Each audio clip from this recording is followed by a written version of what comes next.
picture. Really the hottest nigga, you gon' respect this lava. I'm shooting it if I pull it, boy, make sure you want this drama. I bring it to you like it's Law and Order SVU. Turn you to a vegetable, now you look good inside a soup. Family come from Bishopville, but I grew up in that Bronx Zoo where they shoot you dead in the street and then dance all on top of you. And I do what I gotta do.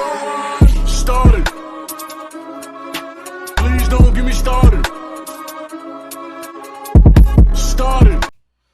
What up, y'all? It's natealmighty, aka the Global Dark Skin Ambassador. Once again, I said I'm starting something new that I don't see no one else do that's in this lane of YouTube work that I do. And that's me reviewing and reacting to prison stories from all around the world.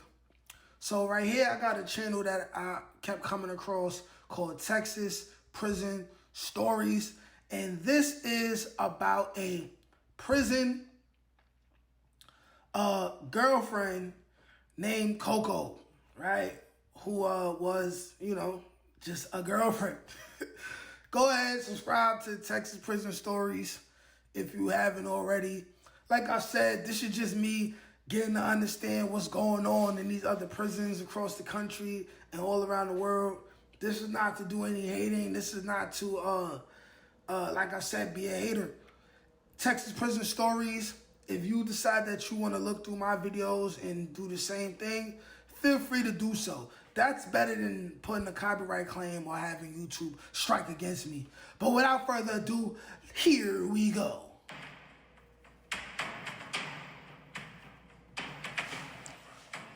This is Roger Johnson's entire lawsuit. Listener discretion is advised. It's difficult to listen to. Roger Johnson, a homosexual. It's difficult to listen to, meaning there's going to be a whole lot of, hey, yo, moments. So if you hear me say, hey, yo, a few times, you know why I'm saying, hey, yo. All right, so let's keep going. With no history of violence and very little prison experience, came into the custody of the Texas Department of Criminal Justice early January 2000. He was sent to diagnostic unit at Gurney and then to Huntsville for processing and classification. Mr. Johnson informed prison officials at both institutions that he was gay. Because his background and characteristics made him a likely target for sexual victimization, prison officials in Huntsville appropriately housed him in safekeeping. A state classification unit member assured him he would remain in safekeeping throughout his sentence.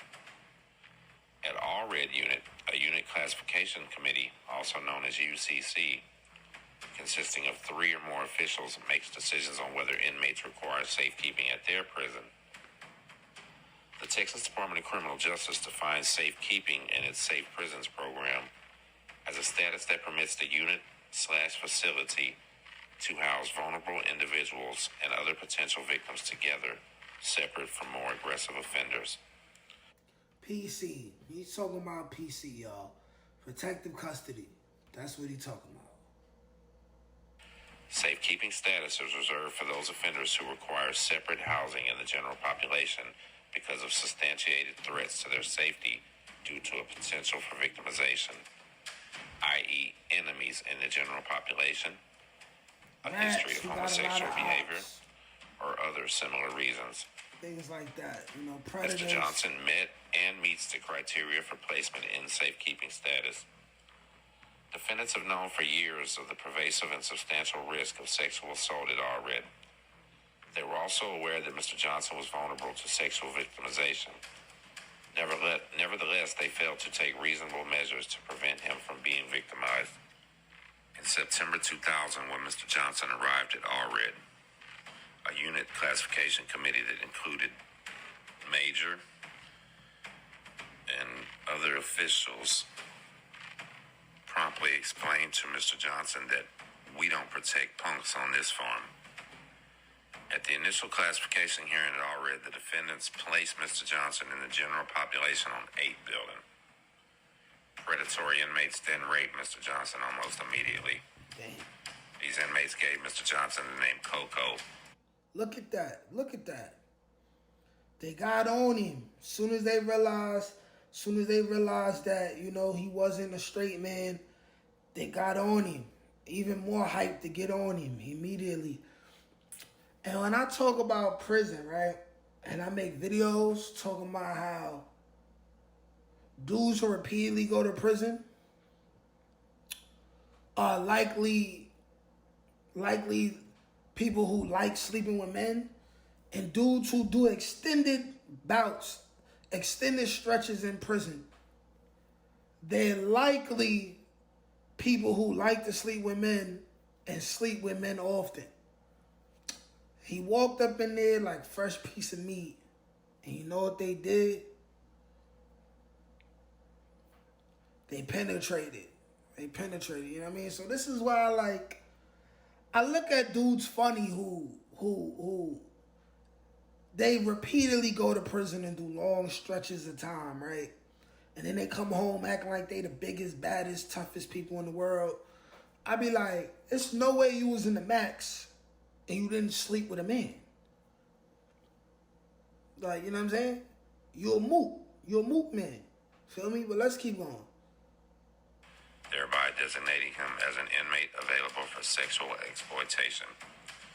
The defendants also adopted a name addressing Mr. Johnson only as Coco and referring to him as she or her. Prison gang members and the general population. Now here's the question, right? They jumped on him. They took his booty, right? They named him Coco. And they only referred to him as she or her, right? So the question is this. Who's sweeter? The man who was already in that lifestyle before he went to prison and wasn't looking for this to happen to him, right?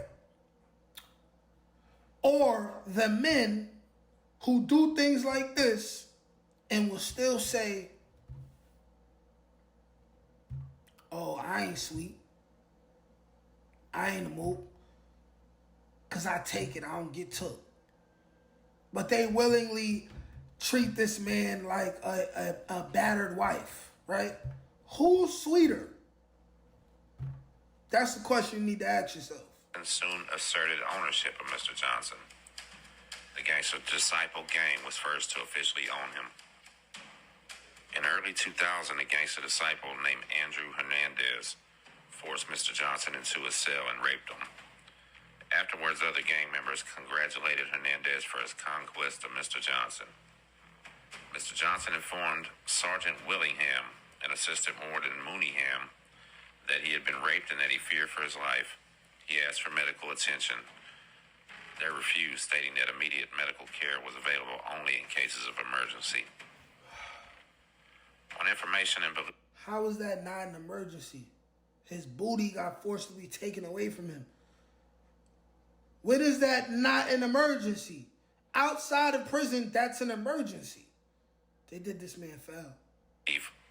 Willingham and Mooneyham did not even investigate the report at all. Of course they After did. Mr. Johnson reported the rape to them, he would continue to be raped and sexually abused every day until mid-November 2000. Hernandez also forced Mr. Johnson. Hold on, we gotta pause this real quick. Guess we gotta let it To ride. clean his cell, make his bed, and cook his food.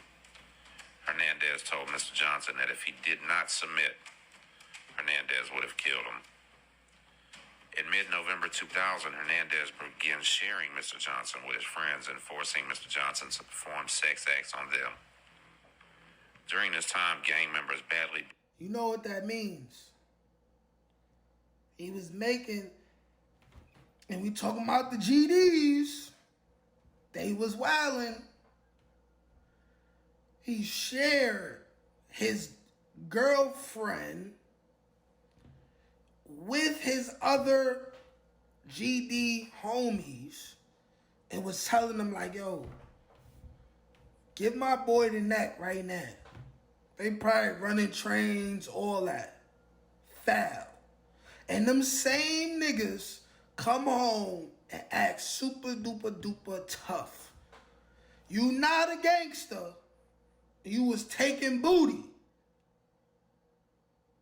You're an alternative lifestyle man. You are a Skittles man. Another sex slave they called Buttons for refusing to submit forced sex. Hernandez made it clear to Mr. Johnson that the same would happen to him if he resisted his role as a sex slave. In December 2000, Hernandez stole Mr. Johnson's radio, fan, shoes, and $30 in commissary from his cell. Mr. Johnson reported this theft to Willingham and Officer Lott, who laughed and insinuated that he should go get it back himself. When Mr. Johnson asked Hernandez to return the property, Hernandez assaulted him, bruising his face. Mr. Johnson was treated in the medical department and placed in segregation in 11 building for 9 days alongside his attacker. As a result of this attack, Willingham signed off on a life and danger claim requesting safekeeping for Mr. Johnson. Mr. Johnson then appeared before the UCC committee to explain his needs for safekeeping. The UCC committee actually consisted of Mooneyham himself, Vitolo, and John Doe number 1. Vitolo noted the recent attack and pointed out that given Mr. Johnson's characteristics, he should have been placed in safekeeping a long time ago. Mooneyham replied that initial classification mistakes are not their problem right now. Ignoring the obvious risk of serious harm, the UCC and Mr. Mooneyham denied the request for safekeeping and sent Mr. Johnson back to... Why would they do that?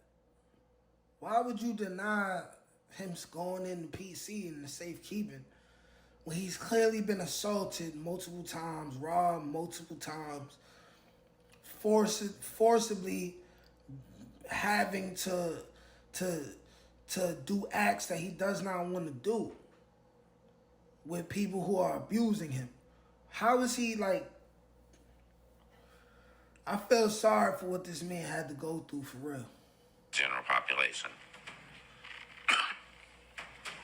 Excuse me, y'all. Before being moved back to Building 8 by the UCC, Mr. Johnson received a letter from Marty Smith, a Then member they of the moved Bloods him gang, back to where he indicating was that at. Smith had bought Mr. Johnson from the GDs and would be waiting for Johnson to return to 8 Building. He now belonged to him. After 9 days in Building 11, prison officials then returned Mr. Johnson back to 8 Building with Marty Smith. As soon as Mooneyham, Vitolo, and John Doe returned Mr. Johnson to 8 Building, Marty Smith began treating Mr. Johnson as a sex slave. At first, only... So he's abused for a minute by the GDs, goes to heal up after being assaulted, and then gets bought by someone else from the GDs. And they send him right back to where he was, to that person. That's crazy. Smith raped Mr. Johnson. Soon, however, Smith began forcibly selling Johnson to other inmates. In 2001, desperate for help, Mr. Johnson wrote the first of several letters to Defendant Wright, the director of classification, explaining that other inmates were sexually attacking him and asking for safekeeping, please. Of course, Defendant Wright ignored the letters. In mid-January 2001, 3 inmates in the Crip gang assaulted Mr. Johnson in the back stairwell of Building 8. They called him a renegade for not obeying their orders. Mr. Johnson reported the attack to Sergeant Matthews. Sergeant Matthews refused to report the attack and took no other steps to investigate the complaint or protect Mr. Johnson from further injury. Mr. Johnson also sought help from the R-Red Unit Security Threat Group. The STG investigates gang problems on the unit. Mr. Johnson notified Sergeant Stiegel and Officer Canedo of the STG group about his problems with the gangs and the sexual attacks he was forced to endure. They took zero action. On February 1, 2001, Mr. Johnson again wrote Wright requesting safekeeping, pleading for protection. That was like 4 or 5 He was ignored. times, bro. Mr. Johnson appeared before the UCC again in mid-February 2001. They told him, you need to get down there and fight or get you a man. That was their response. Fight. So they telling him, we're not going to protect you, fight, possibly take another inmate's life, or get you a man who's going to protect you from the other men and not going to sell you like the GDs did and the Crips did, right? That's preposterous. You see how prison is really purposely designed for you to suffer. They don't care about you being safe. Like what he's going through over here, I feel like in New York, he wouldn't even went through all of this. I don't know what's going on in Texas, man. I don't know, man. It's that time. The UCC then denied Mr. Johnson safekeeping again, saying that they would move him from L pod to J pod in Building 8. Mr. Johnson begged them to reconsider because nearly moving him to a different housing pod in GP would provide no protection from the gangs. Defendant Bowman responded that they would tie him up and drag him back to the cell if he refused to return back to Building 8. A few weeks later, Mr. Johnson again wrote Wright, telling her about the forced sex acts and requesting safekeeping yet again.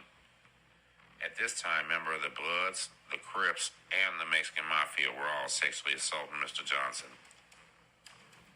Another UCC was... Bruh. The Bloods, the Crips, the GDs, and the Mexican Mafia. This is 4 different gangs. And multiple people from every single gang. Do you understand that he was being violated by at least 10 or more people so far and pleading for his life? I'm a person who who hates bullies, and I feel the pain of people who have to be bullied, man. Like, this man didn't deserve this, no matter who he is, especially for the type of crime that he was locked up for. He didn't deserve this, man. He didn't deserve this, yo. Regardless of how he lived his lifestyle before he went to prison, man. It's just crazy, bro. Convened, consisting of defendants Ward, Wathan, Vitello, and John Doe, too. During this hearing, Wathan said that he did not believe Mr. Johnson because the Crips are a black gang, and a black gang would not allow a Mexican to enslave a black American. He told Mr. Johnson, "You need to start fighting." Mr. Johnson asked if he was required to fight to save himself. Wathan replied, "I don't care if you fight as long as you don't use a weapon. There's no reason why black punks can't fight and survive in GP if they don't want to FUCK." They again denied him safekeeping. In late February 2001, Mr. Johnson went before the UCC again. They actually gave him a minimum custody status and moved him to Building 7. Gang activity was even more rampant in Building 7. Inmates who were young, handicapped, homosexual, or perceived weak were quickly preyed upon by gang members. On information and belief, defendants were all... Yo, man, Texas prisons, yo. Texas prisons, yo. Y'all got a lot of... y'all got a lot of Mook McMookerson type of activity going on over there, man. Like, I ain't gonna lie, man. Y'all got a lot of that going on. Like, a lot of that going on, man. Like, y'all wildin', bro. All aware of this situation. It was nothing new. Marty Smith, the Blood who claimed ownership on him, who was transferred to Building 7 with him shortly afterwards, immediately reasserted his ownership, forcibly hiring him out to other gang members as a sex slave. A week later, he filed a Step 1 grievance requesting safekeeping again. He received no reply. March 15th, Mr. Johnson received an anonymous letter from another inmate telling him that he would be dead once the unit was off lockdown because he was a snitch. One day later, he went before UCC with his fourth life endangerment hearing. The committee was composed of Wathan, Kuyava, and John Doe III. Wathan told Mr. Johnson that Mr. Johnson needed to fight his attackers again. Kuyava said, "Bring bruises or stay out my face, man." On March 8th, he filed another Step 1 grievance describing a sexual assault and harassment. Nothing happened. April 17th, he filed a Step 2 grievance. Nothing happened. March 4th, Mr. Johnson received a reply back finally from the Step 2. Nothing happened. Throughout this period, Mr. Johnson was routinely forced to endure sexual assault and rape by multiple gang members. He became increasingly hopeless and suicidal. At the end of July 2001, Mr. Johnson went before the UCC for another procedural reclassification. He was assigned a job as a unit supply clerk and moved to dormitory in Building 18. Gang member Marty Smith, taking advantage of lax security at Allred, frequently left his own building and came to Building 18 to harass, threaten, and assault Mr. Johnson. Late July, Mr. Johnson again reported the threats and assaults to Sergeant Matthews. Sergeant Matthews did file a life endangerment claim. August 2001, Mr. Johnson appeared before the UCC again on his fifth life endangerment claim. The UCC on this occasion was composed of Wathan, John Doe 4 and 5. Defendant Wathan told Johnson that Building 18 was entirely safe. On information and belief, they knew that was untrue. Again, they denied him safekeeping. Soon after, Mr. Johnson was transferred to Building 18.